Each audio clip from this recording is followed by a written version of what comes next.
We're now at question number 9. This is a 30-second question.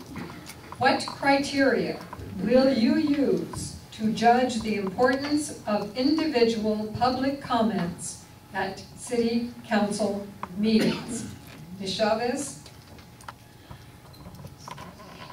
Can I ask that question one more time? Because I was going in a different direction than what you ended with. What criteria will you use to judge the importance of individual public comments at City Council meetings?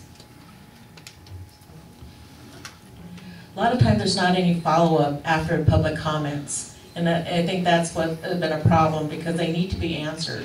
If there's any questions, or maybe a committee could be formed to talk to them to find out exactly what the problem is, or how we can discuss it. Because oftentimes not all the information is given to the public, that they might have the background and the background information of the agenda item. But I think that's where we need to make a little more progressive move on that, is to when people have questions, that their questions get answered. Thank you. Mr. Perry. I think when an individual takes the time and effort to go down to City Hall and voice their concerns, they need to be not only listened to, but listened to attentively.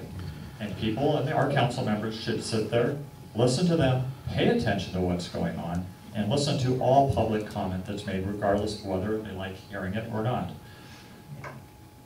Comments and conduct within the City Council should be done in a very respectful and dignified manner, and it needs to be reciprocal both ways. Thank you. Mr. Allen.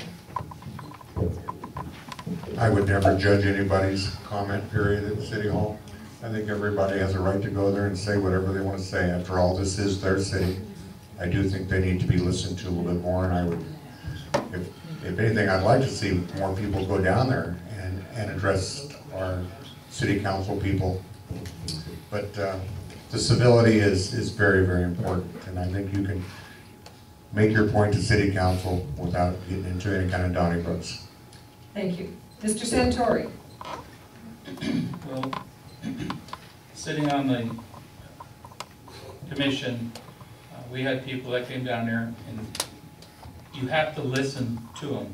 If we start asking questions to them, we're not going to hear from the masses of the people that are sitting out there in front of us.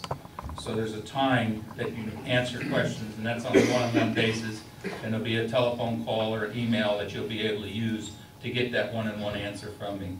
But if you're sitting there, it's not right to let one person take over that meeting.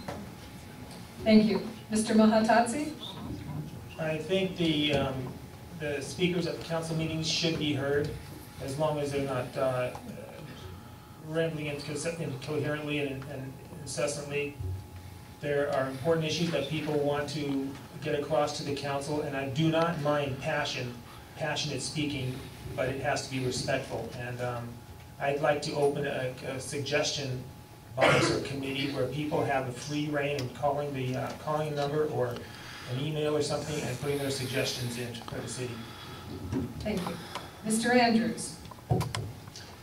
I agree all comments are valuable. If somebody does take the time to come down there, the very least you can do is hear them out. I actually would like to answer some of these things, not on site, but later. I think I like the program where Mayor's Night Out has a, if anybody's been to a Mayor's Night Out, everybody gets to express their opinion, their problems, their grievances to the city department heads, and then they have 30 days to answer in writing to everybody. Thank you.